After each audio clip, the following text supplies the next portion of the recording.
Hi, my name's Chris. I'm from the Spy Camera CCTV team, and today we're going to talk about choosing a system for, say, a care home or care situation. A few years ago we were involved in an ITV documentary where we supplied the cameras and the recording equipment, where we ended up catching a lady red-handed stealing from the person they were supposed to be caring from.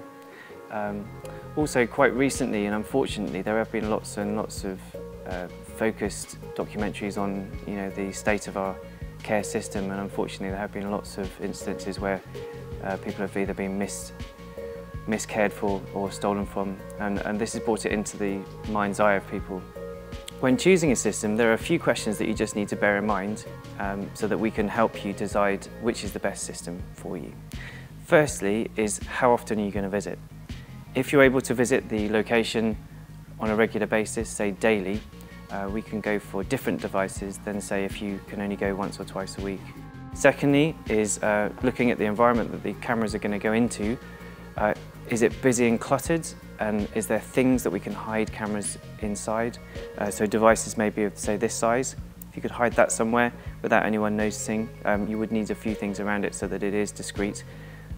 Or, on the other extreme, if there is minimalist, then again, just really finding out the locations where you can potentially put a camera. Thirdly, we can look at powering the device. If you're only visiting once or twice a week, we will need to be able to provide mains power for the device, because a battery-powered unit will only last for, say, up to 10 hours. And finally, the last question is if you've got Wi-Fi or an internet connection in the area that you're installing. If you do have internet or a Wi-Fi connection, we have a much wider range of cameras that we can offer, and ones that you can log on to and watch live. So if you wanted to, you can just grab your iPhone or your iPad or jump on a computer and you'll be able to see what's going on there and then. So once you've got those four things established, it means that you can really start to gauge which products are going to work for you best.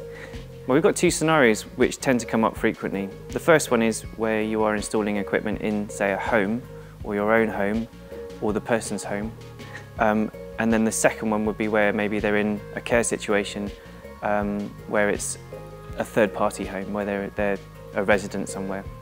So taking the first one, there are another couple of questions here, but essentially you're looking at, do you want to keep it private, so covert, or do you want to have it overt, which is where you've got cameras that you can see? This is an example of, say, an overt solution. We can do a dome camera, which we can either wire back to a recorder, or in fact this one's an IP camera, and this will wire into your network or into the router, so you can watch it remotely. If you've got a scenario where you want to keep the cameras private and sort of camouflaged, there are a number of options on our website, and if you go to the security camera section and click on pinhole and covert cameras, you'll be able to see our range of cameras that you can use there. So taking a look at our second scenario, where we're going into a third-party home, like a care home or a care situation where perhaps you're not owning the property, it's a bit more tricky to install a system because A, it will get noticed, B, quite often you can't put powered devices in there without someone A, noticing it, but B, it also needs to be something called puck testing. So yeah, you can't do that, it's very, very difficult. Also, we often find that the bedroom or the living area that they're in is quite minimalist. So you might have a wardrobe and maybe a bedside table and a bed, but really not an awful lot else. So your opportunities for hiding a camera are much, much less. That's why our Z16 is one of the best options for this scenario. It's also got a little sister called the Z15, similar sort of device, works in the same way. Essentially, this is about the size of, say, a packet of 10 cigarettes. It's the sort of thing that you can just place in situation, so you can wedge it between some clothes, and it will look forward, and it runs from a battery for about 10 hours. What's really great about this one as well is that you can schedule it to come on for maybe 1 or 2 hours at certain periods of the day. So for this one, you could technically program it on the Monday to come on for 2 hours between, say, 10 and 12, and that could come on every day between 10 and 12 for 5 days. So a maximum of 10 hours of footage in total. With both the Z16 and the Z15 that we've mentioned here, there are specific product videos for those products if you want to learn a bit more about how they work. Equally, a lot of our other cameras available on the website also have great videos, so you can find out more about those. If you've still got questions in your mind, please don't hesitate to give us a ring.